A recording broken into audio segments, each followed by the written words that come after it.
ತನುವು ನಿನ್ನದು ಮನವು ನಿನ್ನದು, ತನುವು ನಿನ್ನದು ಮನವು ನಿನ್ನದು, ಎನ್ನ ಜೀವನ ಧನವು ನಿನ್ನದು. ನಾನು ನಿನ್ನವನೆಂಬ ಹೆಮ್ಮೆಯ ಋಣವು ಮಾತ್ರವೇ ನನ್ನದು. ತನು ನಿನ್ನದು ಮನವು ನಿನ್ನದು.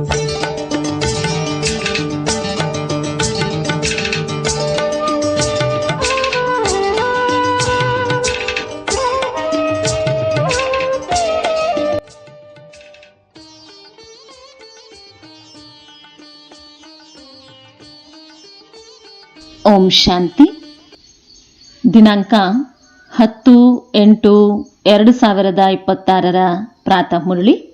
ಬಾಪ್ದಾದ ಮಧುಬನ.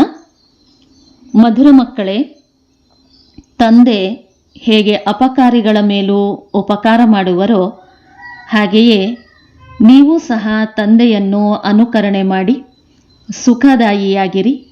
ಈ ದೇಹವನ್ನು ಮರೆಯುತ್ತಾ ಹೋಗಿರಿ.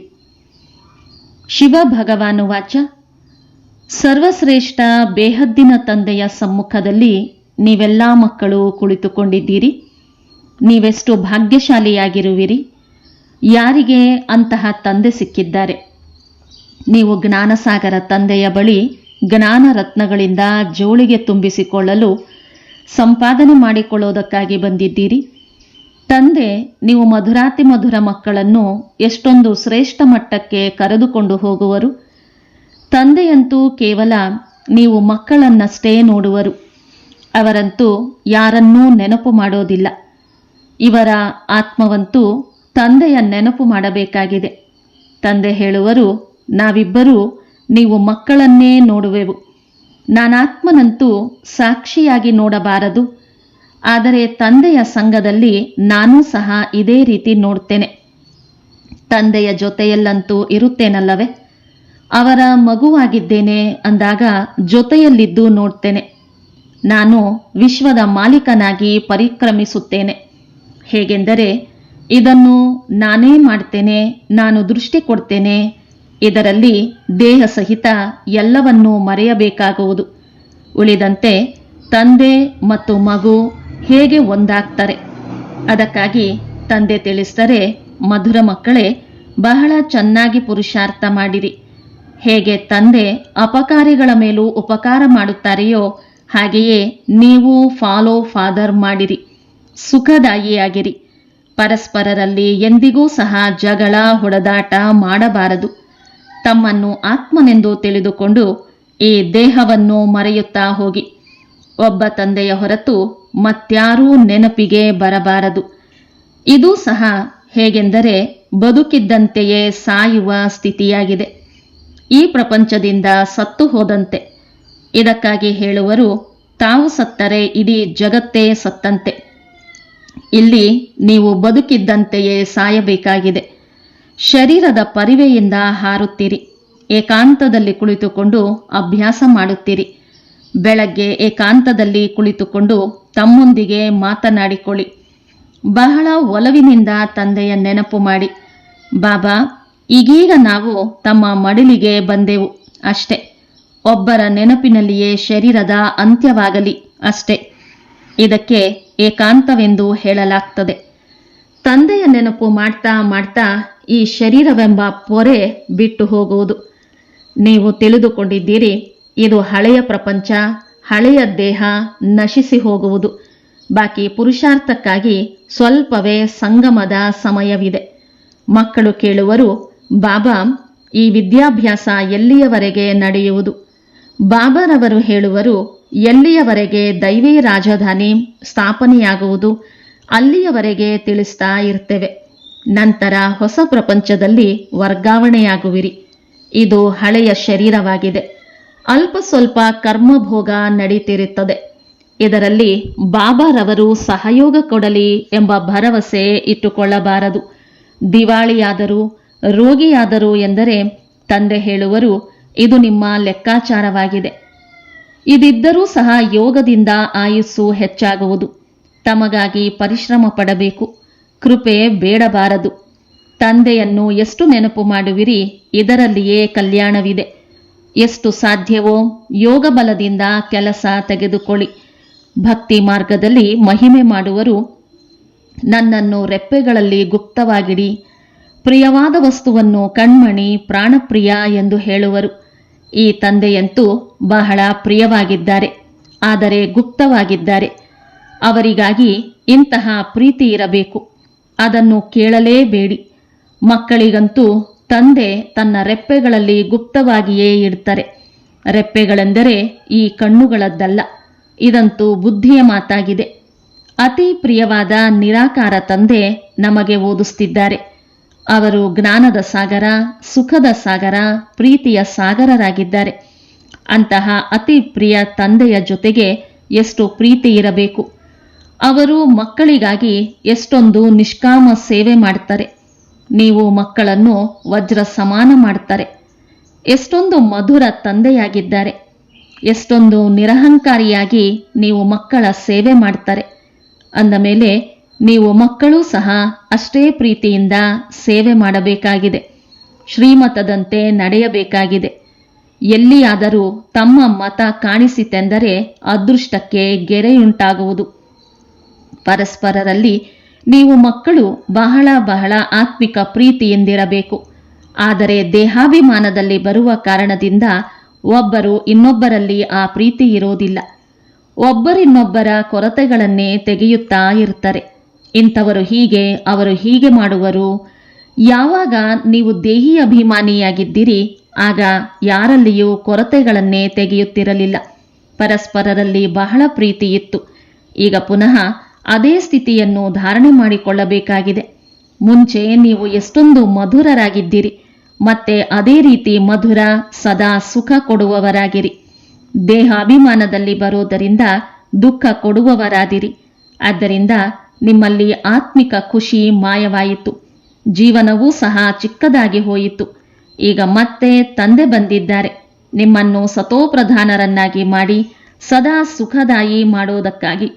ನೀವೆಷ್ಟು ತಂದೆಯ ನೆನಪು ಮಾಡ್ತಾ ಇರುವಿರಿ ಅಷ್ಟು ಕೊರತೆಗಳೆಲ್ಲವೂ ಹೊರಟು ಹೋಗುವುದು, ಮತಭೇದ ಬಿಟ್ಟು ಹೋಗುವುದು.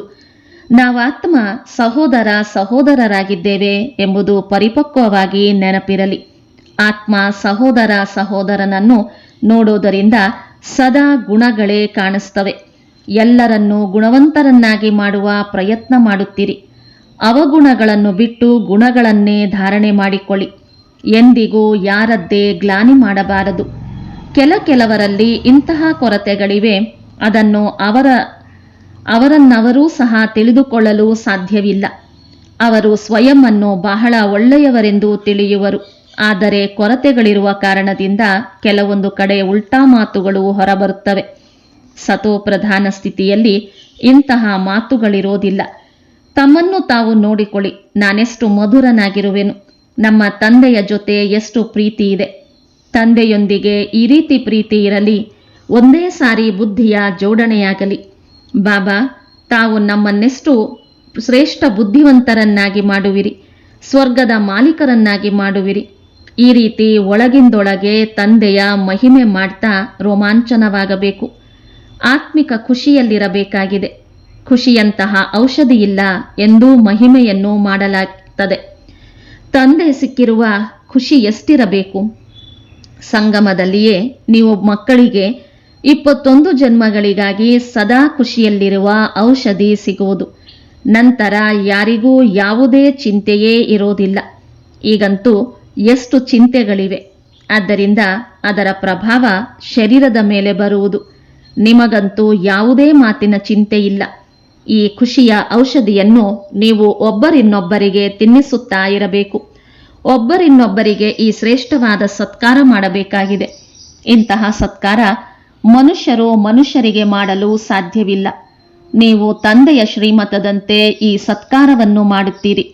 ಯಾರಿಗೇ ಆಗಲಿ ತಂದೆಯ ಪರಿಚಯ ಕೊಡುವುದೇ ಖುಷಿಯ ಸಮಾಚಾರವೂ ಸಹ ಆಗಿದೆ. ಇದು ಜ್ಞಾನ ಮತ್ತು ಯೋಗದ ಅತ್ಯುತ್ತಮ ಅದ್ಭುತವಾದ ಔಷಧಿಯಾಗಿದೆ. ಈ ಔಷಧಿಯನ್ನು ಒಬ್ಬರೇ ಆತ್ಮಿಕ ಸಜ್ಜನ್ನ ಮೂಲಕ ಸಿಗುವುದು. ಮನ್ಮನಾಭವ, ಮಧ್ಯಾಜೀಭವ ಕೇವಲ ಇವೆರಡೂ ವರ್ಷನ್ಸ್ ಔಷಧಿಯಾಗಿವೆ. ಅತಿ ಪ್ರಿಯವಾದ ತಂದೆಯಿಂದ ನೀವು ಸದಾ ನಿರೋಗಿ, ಸದಾ ಸಂಪತ್ತಿವಂತರಾಗ್ತೀರಿ. ಹಾಗಾದರೆ ನೀವು ಮಕ್ಕಳು ಈ ಮಾತುಗಳನ್ನು ಸ್ಮರಣೆ ಮಾಡ್ತಾ ಹರ್ಷಿತವಾಗಿರಬೇಕು. ಈಶ್ವರೀಯ ವಿದ್ಯಾರ್ಥಿ ಜೀವನ ಅತ್ಯುತ್ತಮ ಜೀವನವಾಗಿದೆ. ಈ ಮಹಿಮೆಯೂ ಸಹ ಈ ಸಮಯದ್ದಾಗಿದೆ. ಎಷ್ಟು ಸಾಧ್ಯವೋ ಒಬ್ಬರಿನ್ನೊಬ್ಬರಿಗೆ ಈ ಆತ್ಮಿಕ ಔಷಧಿಯನ್ನು ತಲುಪಿಸಿರಿ. ಒಬ್ಬರಿನ್ನೊಬ್ಬರ ಉನ್ನತಿ ಮಾಡಿರಿ. ಸಮಯವನ್ನು ವ್ಯರ್ಥವಾಗಿ ಕಳೆಯಬೇಡಿ. ಬಹಳ ತಾಳ್ಮೆಯಿಂದ, ಗಂಭೀರತೆಯಿಂದ, ಬುದ್ಧಿವಂತಿಕೆಯಿಂದ ತಂದೆಯ ನೆನಪು ಮಾಡಿರಿ. ತಮ್ಮ ಜೀವನವನ್ನು ವಜ್ರ ಸಮಾನ ಮಾಡಿಕೊಳ್ಳಿ. ಮಧುರ ಮಕ್ಕಳೇ, ತಂದೆಯವರಿಂದ ಯಾವ ಶ್ರೀಮತ ಸಿಗುವುದೋ ಅದರಲ್ಲಿ ತಪ್ಪು ಮಾಡಬಾರದು. ಎಲ್ಲರಿಗೂ ತಂದೆಯ ಸಂದೇಶ ತಲುಪಿಸಬೇಕಾಗಿದೆ. ತಂದೆಯ ಸಂದೇಶವಂತೂ ಎಲ್ಲರಿಗೂ ಸಿಗಲೇಬೇಕಲ್ಲವೇ? ಬಹಳ ಸಹಜವಾದ ಸಂದೇಶವಾಗಿದೆ. ಕೇವಲ ಇಷ್ಟು ಹೇಳಿರಿ, ತಮ್ಮನ್ನು ಆತ್ಮನೆಂದು ತಿಳಿದುಕೊಂಡು ತಂದೆಯ ನೆನಪು ಮಾಡಿರಿ ಹಾಗೂ ಕರ್ಮೇಂದ್ರಿಯಗಳಿಂದ, ಮನಸ, ವಾಚ, ಕರ್ಮದಿಂದ ಯಾವುದೇ ಕೆಟ್ಟ ಕರ್ಮ ಮಾಡಬೇಡಿ. ಒಂದು ದಿನ ನಿಮ್ಮ ಈ ಶಾಂತಿಯ ಬಲದ ಧ್ವನಿ ಮೊಳಗುವುದು. ದಿನ ಕಳೆದಂತೆ ನಿಮ್ಮ ಉನ್ನತಿಯಾಗ್ತಾ ಹೋಗುವುದು. ನಿಮ್ಮ ಹೆಸರು ಪ್ರಸಿದ್ಧವಾಗುವುದು. ಎಲ್ಲರೂ ತಿಳಿಯುವರು, ಇದು ಒಳ್ಳೆಯ ಸಂಸ್ಥೆಯಾಗಿದೆ, ಒಳ್ಳೆಯ ಕಾರ್ಯವನ್ನು ಮಾಡ್ತಿದ್ದಾರೆ. ಬಹಳ ಸಹಜ ರೀತಿಯಾಗಿ ಮಾರ್ಗವನ್ನು ತಿಳಿಸ್ತಾರೆ. ಬ್ರಾಹ್ಮಣರ ಈ ವೃಕ್ಷ ಬಹಳ ವೃದ್ಧಿಯಾಗ್ತಾ ಹೋಗುವುದು. ಪ್ರಜೆಗಳಾಗ್ತಾ ಇರುವರು. ಸೇವಾ ಕೇಂದ್ರ ಬಹಳ ವೃದ್ಧಿ ಹೊಂದುವುದು. ನಿಮ್ಮ ಪ್ರದರ್ಶನಿಯೂ ಸಹ ಹಳ್ಳಿ ಹಳ್ಳಿಯಲ್ಲಿರ್ತದೆ. ನೀವು ಮಕ್ಕಳು ಬಹಳ ಶ್ರೇಷ್ಠವಾದ ಸೇವೆ ಮಾಡಬೇಕಾಗಿದೆ. ನಿಮ್ಮ ಹೊಸ ಹೊಸ ಸೇವಾ ಕೇಂದ್ರಗಳು ತೆರೆಯುತ್ತಾ ಹೋಗುವುದು. ಅದರಲ್ಲಿ ಅನೇಕ ಮನುಷ್ಯರು ಬಂದು ತನ್ನ ಜೀವನವನ್ನು ವಜ್ರ ಸಮಾನ ಮಾಡಿಕೊಳ್ತಾ ಇರ್ತಾರೆ. ನೀವು ಬಹಳ ಪ್ರೀತಿಯಿಂದ ಒಬ್ಬೊಬ್ಬರ ಸಂಭಾಳನೆ ಮಾಡಬೇಕಾಗುವುದು. ಪಾಪ ಎಲ್ಲಿಯಾದರೂ ಸಹ ಜಾರಿ ಹೋಗಬಾರದು. ಎಷ್ಟು ಹೆಚ್ಚು ಸೇವಾ ಕೇಂದ್ರಗಳು ಆಗುತ್ತಿರುತ್ತವೆಯೋ ಅಷ್ಟು ಹೆಚ್ಚು ಮಂದಿ ಬಂದು ಜೀವ ದಾನ ಪಡೆಯುವರು. ಯಾವಾಗ ತಾವು ಮಕ್ಕಳ ಪ್ರಭಾವ ಬೀರುವುದೋ ಆಗ ಅನೇಕರು ಕರೆಯುವರು, ಇಲ್ಲಿಗೆ ಬಂದು ನಮಗೆ ಮನುಷ್ಯರಿಂದ ದೇವತೆಯನ್ನಾಗಿ ಮಾಡುವ ರಾಜಯೋಗ ಕಲಿಸಿರಿ ಎಂದು. ಅದೇ ಭಗವಂತ ಬಂದು ಅಬುವಿನಲ್ಲಿ ಆಗಮಿಸಿದ್ದಾರೆ ಎನ್ನುವುದು ಮುಂದೆ ನಡೆದಂತೆ ಬಹಳಷ್ಟು ಹರಡುವುದು. ನೀವು ಮಕ್ಕಳು ನೋಡುತ್ತಿದ್ದೀರಿ, ಈ ಸಮಯ ಹಳೆಯ ಪ್ರಪಂಚದಲ್ಲಿ ಅನೇಕ ಕೋಲಾಹಲಗಳಿವೆ. ಈಗ ಇವೆಲ್ಲ ಕೋಲಾಹಲಗಳು ಸಮಾಪ್ತಿಯಾಗುವುದು. ಇದಕ್ಕಾಗಿ ನೀವು ಯಾವುದೇ ಚಿಂತೆ ಮಾಡಬಾರದು. ನೀವು ಎಲ್ಲರಿಗೂ ತಿಳಿಸಿ ಇದರ ಚಿಂತೆ ಮಾಡಬೇಡಿ. ಈಗ ಈ ಹಳೆಯ ಪ್ರಪಂಚ ಹೋಯಿತೆಂದರೆ ಹೋಯಿತು. ಇದರಲ್ಲಿ ಮೋಹವನ್ನಿಡಬೇಡಿ. ಒಂದು ವೇಳೆ ಮೋಹವಿದ್ದರೆ ಹೃದಯ ಶುದ್ಧವಾಗೋದಿಲ್ಲ, ಮತ್ತೆ ಅಪಾರ ಖುಷಿಯೂ ಇರೋದಿಲ್ಲ. ಮಕ್ಕಳಿಗೆ ಅಪಾರ ಜ್ಞಾನಧನದ ಖಜಾನೆ ಸಿಗುತ್ತಿರುತ್ತದೆ. ಅಂದ ಮೇಲೆ ಅಪಾರ ಖುಷಿಯೂ ಇರಬೇಕು. ಹೃದಯ ಎಷ್ಟು ಶುದ್ಧವಾಗುವುದೋ ಅಷ್ಟು ಅನ್ಯರನ್ನು ಶುದ್ಧಗೊಳಿಸುವರು. ಯೋಗದ ಸ್ಥಿತಿಯಿಂದಲೇ ಹೃದಯ ಶುದ್ಧವಾಗ್ತದೆ. ನೀವು ಮಕ್ಕಳಲ್ಲಿ ಯೋಗಿಯಾಗುವ, ಅನ್ಯರನ್ನು ಯೋಗಿ ಮಾಡುವ ಆಸಕ್ತಿ ಇರಬೇಕು. ದೇಹದಲ್ಲೇನಾದರೂ ಮೋಹವಿದೆ, ದೇಹಾಭಿಮಾನ ಇರುತ್ತದೆ ಎಂದರೆ ತಿಳಿದುಕೊಳ್ಳಿ, ನಮ್ಮ ಸ್ಥಿತಿ ಬಹಳ ಕಚ್ಚಾ ಇದೆ. ದೇಹಿ ಅಭಿಮಾನಿ ಮಕ್ಕಳೇ ಸತ್ಯ ವಜ್ರವಾಗುವರು. ಆದ್ದರಿಂದ ಎಷ್ಟು ಸಾಧ್ಯವೋ ದೇಹಿ ಅಭಿಮಾನಿಯಾಗುವ ಅಭ್ಯಾಸ ಮಾಡಿ. ಒಳ್ಳೆಯದು. ಮಧುರಾತಿ ಮಧುರ ಅಗಲಿ ಮರಳಿ ಸಿಕ್ಕಿರುವ ಮಕ್ಕಳ ಪ್ರತಿ ಮಾತಾಪಿತಾ ಬಾಪ್ತಾದರವರ ನೆನಪು, ಪ್ರೀತಿ ಹಾಗೂ ಸುಪ್ರಭಾತ. ಆತ್ಮಿಕ ಮಕ್ಕಳಿಗೆ ಆತ್ಮಿಕ ತಂದೆಯ ನಮಸ್ತೆ. ಆತ್ಮಿಕ ಮಕ್ಕಳ ಆತ್ಮಿಕ ತಂದೆಗೆ ನಮಸ್ತೆ, ನಮಸ್ತೆ, ನಮಸ್ತೆ. ಧಾರಣೆಗಾಗಿ ಮುಖ್ಯಾಂಶಗಳು. ತಂದೆಯ ಸಮಾನ ನಿರಹಂಕಾರಿಯಾಗಿದ್ದು ಬಹಳ ಪ್ರೀತಿಯಿಂದ ಸರ್ವರ ಸೇವೆ ಮಾಡಬೇಕಾಗಿದೆ. ಶ್ರೀಮತದನುಸಾರ ನಡೆಯಬೇಕಾಗಿದೆ. ತಮ್ಮ ಮತದಂತೆ ನಡೆದು ಅದೃಷ್ಟಕ್ಕೆ ಗೆರೆಯನ್ನುಂಟು ಮಾಡಿಕೊಳ್ಳಬಾರದು. ಸಂಗಮದಲ್ಲಿ ತಂದೆಯ ಮೂಲಕ ಏನೆಲ್ಲ ಖುಷಿಯ ಔಷಧಿ ಸಿಕ್ಕಿದೆಯೋ ಆ ಔಷಧಿಯನ್ನೇ ಸೇವಿಸುತ್ತಾ ಹಾಗೂ ಅನ್ಯರಿಗೂ ಸೇವನೆ ಮಾಡಿಸುತ್ತಾ ಇರಬೇಕು. ತಮ್ಮ ಸಮಯವನ್ನು ವ್ಯರ್ಥಗೊಳಿಸಬಾರದು. ಬಹಳ ತಾಳ್ಮೆ, ಗಂಭೀರತೆಯಿಂದ, ಬುದ್ಧಿವಂತಿಕೆಯಿಂದ ತಂದೆಯ ನೆನಪು ಮಾಡುತ್ತಾ ತಮ್ಮ ಜೀವನವನ್ನು ವಜ್ರ ಸಮಾನ ಮಾಡಿಕೊಳ್ಳಬೇಕಾಗಿದೆ. ವರದಾನ: ಆಸಕ್ತಿಯನ್ನು ಅನಾಸಕ್ತಿಯಲ್ಲಿ ಪರಿವರ್ತನೆ ಮಾಡುವಂತಹ ಶಕ್ತಿ ಸ್ವರೂಪ ಭವ. ಶಕ್ತಿ ಸ್ವರೂಪರಾಗಲು ಆಸಕ್ತಿಯನ್ನು ಅನಾಸಕ್ತಿಯಲ್ಲಿ ಪರಿವರ್ತನೆ ಮಾಡಿರಿ. ಒಂದು ವೇಳೆ ತಮ್ಮ ದೇಹದಲ್ಲಿ, ಸಂಬಂಧದಲ್ಲಿ, ಯಾವುದೇ ಪದಾರ್ಥದಲ್ಲಿ ಎಲ್ಲಿಯೇ ಆಸಕ್ತಿ ಇದೆ ಎಂದರೆ ಮಾಯೆಯೂ ಬರಬಹುದು ಮತ್ತು ಶಕ್ತಿ ರೂಪರಾಗಲು ಸಾಧ್ಯವಿಲ್ಲ. ಆದ್ದರಿಂದ ಮೊದಲು ಅನಾಸಕ್ತರಾದಾಗಲೇ ಮಾಯೆಯ ವಿಘ್ನಗಳನ್ನು ಎದುರಿಸಬಹುದು. ವಿಘ್ನಗಳು ಬಂದಾಗ ಚೀರಾಡುವ ಅಥವಾ ಗಾಬರಿಗೊಳ್ಳುವ ಬದಲು ಶಕ್ತಿ ರೂಪವನ್ನು ಧಾರಣೆ ಮಾಡಿಕೊಳ್ಳುತ್ತೀರೆಂದರೆ ವಿಘ್ನ ವಿನಾಶಕರೂ ಆಗ್ತಿರಿ. ಸುವಾಕ್ಯ: ದಯೆ ನಿಸ್ವಾರ್ಥ ಮತ್ತು ಸೆಳೆತ ಮುಕ್ತವಾಗಿರಲಿ. ಸ್ವಾರ್ಥವಿರುವ ದಯೆ ಇರಬಾರದು.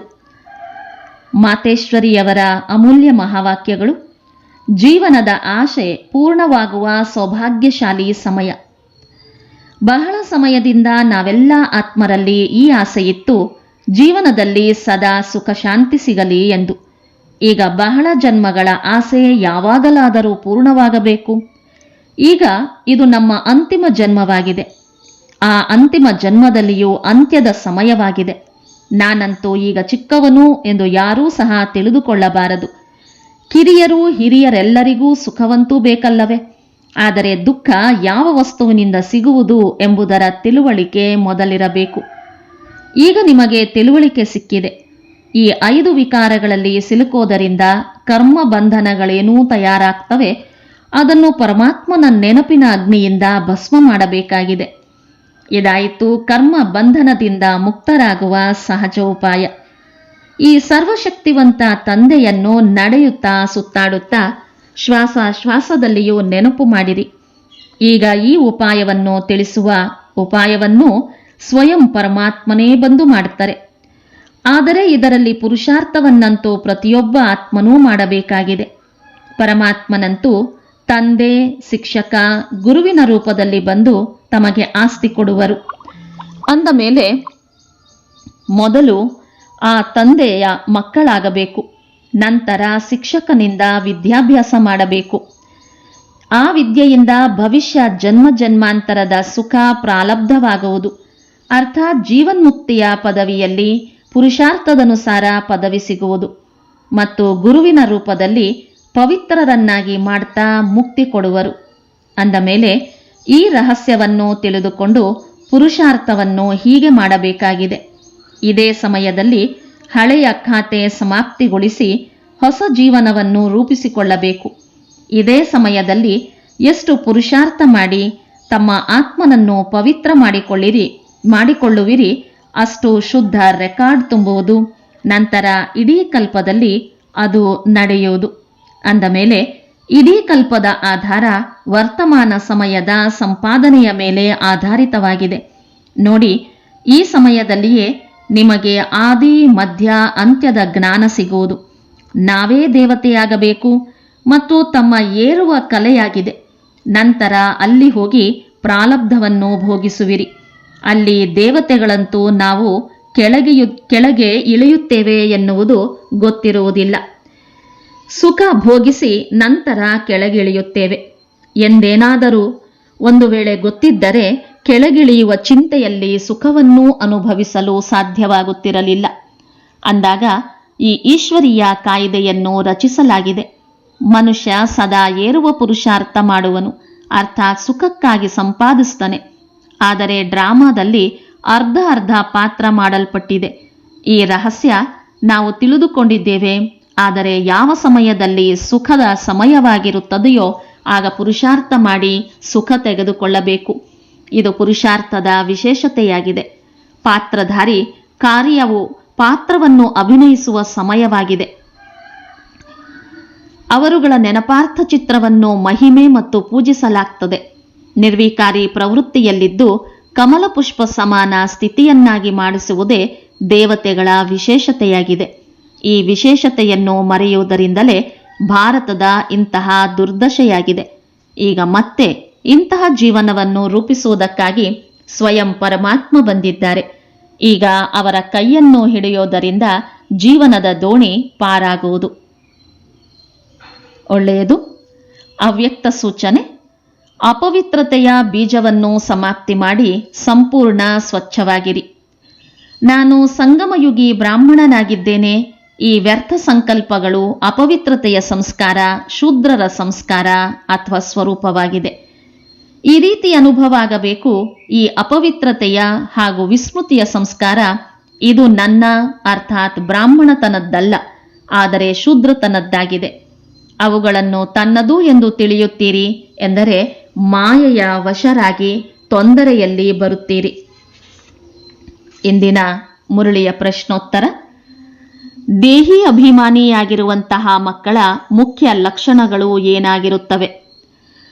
ಅವರು ಪರಸ್ಪರರಲ್ಲಿ ಬಹಳ ಆತ್ಮಿಕ ಪ್ರೀತಿ ಇರುವುದು, ಅವರೆಂದಿಗೂ ಸಹ ಒಬ್ಬರು ಇನ್ನೊಬ್ಬರ ಕೊರತೆಗಳ ವರ್ಣನೆ ಮಾಡುವುದಿಲ್ಲ, ಅವರು ಬಹಳ ಸುಖ ಕೊಡುವವರಾಗಿರುತ್ತಾರೆ, ಅವರಲ್ಲಿ ಎಂದಿಗೂ ಸಹ ಖುಷಿ ಮಾಯವಾಗುವುದಿಲ್ಲ, ಸದಾ ಅಪಾರ ಖುಷಿಯಲ್ಲಿರುವರು, ಎಂದಿಗೂ ಸಹ ಮತಭೇದದಲ್ಲಿ ಬರೋದಿಲ್ಲ, ನಾವಾತ್ಮ ಸಹೋದರರಾಗಿದ್ದೇವೆ, ಈ ಸ್ಮೃತಿಯಿಂದ ಗುಣಗ್ರಾಹಿಯಾಗಿರ್ತಾರೆ.